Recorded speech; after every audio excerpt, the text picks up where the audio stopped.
So, I rarely restart these videos, but I accidentally put my sound up to 10, so it sounded like this and it was horrible. So yeah, I'm gonna restart this review, I think, making it more bearable to the human ear. And speaking of weird noises, I have like a mouth infection and I have like a little button, not button, but like abscess, I don't know. Conclusion, my mouth is fucked, so I apologize if I make any weird noises. And today I'm talking about a movie. Wow, that's almost like this is what this channel is about. Who would have thought?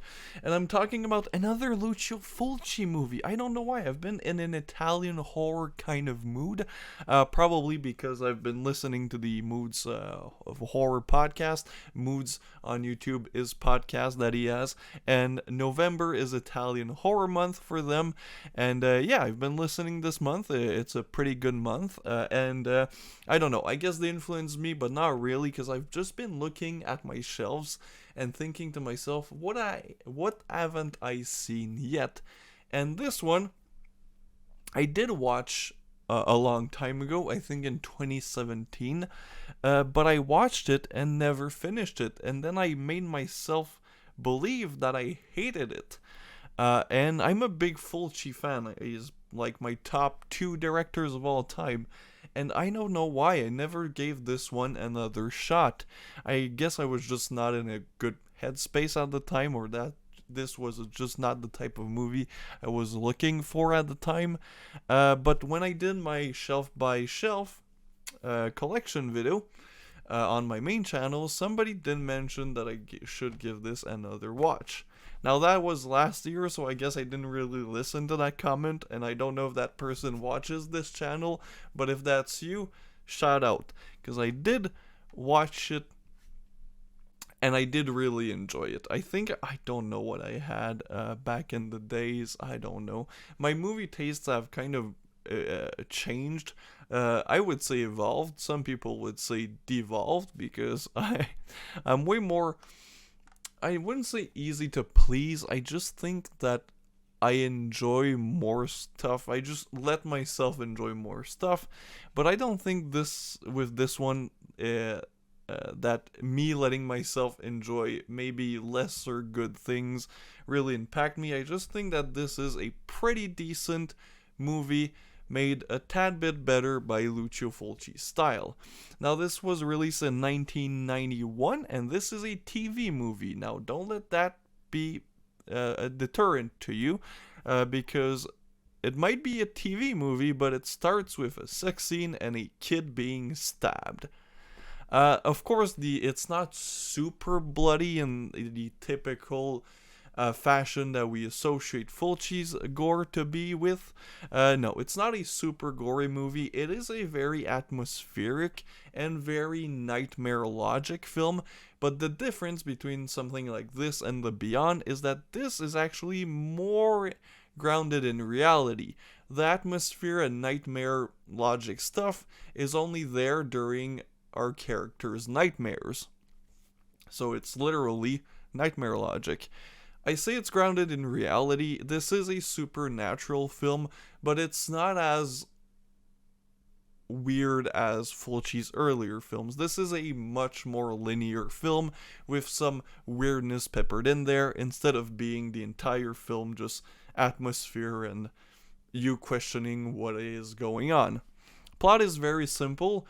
You have this Italian guy, Giorgio, who mysteriously passes away from internal hemorrhage, and right from the start, his relatives, the family that he lives with, don't want the doctors to do an autopsy. They say it's for religious reasons, but we later on discover that it's not for that at all. In fact, it's to hide the fact that somebody killed Giorgio. So yeah, Giorgio dies, his family is full of scumbags. This is another film that I really like, where none of the characters are good people. You don't really have any positive. I think, like, of course the kid, because the kid is a dumb, stupid kid, so he's innocent, and like the nanny is pretty chill. But like the Giorgio's family and Giorgio himself are all pieces of shits. Then they get ready for the funeral, and one of them is like, we should maybe let Giorgio's daughter know that her father died. But everybody hates Giorgio, so they're like, oh, even though she hated him, you know. But we later see that his daughter, Rosa, I think her name is, didn't hate Giorgio. In fact, she was probably the only person around him who actually liked him for something more than his money, because Giorgio is very rich. So Rosa shows up, and she starts hearing voices. And those voices are Giorgio talking from beyond. And Giorgio communicates through dreams. And Giorgio basically asks Rosa to find who killed him so that his soul can rest in peace. That's the only like non-dream, non-nightmare aspect that is a bit, supernatural. But the rest of the film is pretty much grounded in reality. Of course, the nightmare sequences just display Fulci's talent in what I assume was a pretty restrictive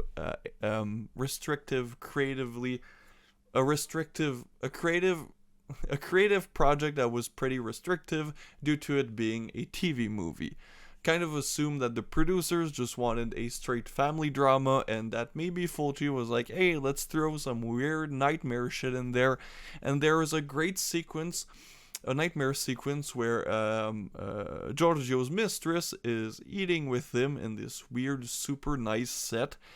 And then somebody, the server, brings in a plate of eggs, and those egg yolks turn into eyes. And then he cuts open those eyes. Yeah, there's a lot of blood. A lot of people who are more familiar with like American TV movies wouldn't associate gore and nudity with TV movies because they're on TV and TV is the land of the prudes. But in Europe, it's not like that. In Europe, they don't care about the nudity. They don't care about the gore, depending on the country. But usually, it's the nudity they don't care about. Yeah, overall, I'd say this is a pretty solid flick. As for, and this, I don't know if this was released on Blu-ray ever. This is fucking old DVD. This dates from 2000. This DVD is 23 years old. It's old enough to drink everywhere on Earth that you can drink. I got this at HMV. What I liked about the huge-ass HMV in Montreal back in the days, when it was still open, I wish it was still open, is that HMV was so big. It was like a 2-story high HMV that honestly, I found a bunch of shit from like the early 2000s still in stock. I got this there. I got a bunch of Shriek Show. I got House of Clocks from Fulci again there, which is just so weird that these sat for like, I think over 15 years. I don't remember when HMV closed, but that was a bit of a long time ago. So imagining this like overstock from the early 2000s just chilling there for like 15, 16 years until I picked them up, I don't know, just sounds weird. I think I would have assumed that at some point somebody in Montreal, one of the largest cities in Canada, would have been like, oh, that's a Fulci movie I didn't know, and then they just picked it up. But apparently I was the only person who thought that way. That might be why that place closed down.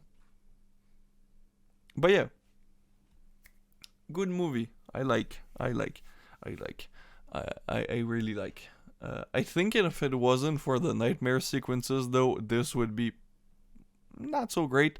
But since it's typical Fulci with the nightmare stuff, my rating, it's a 7.13.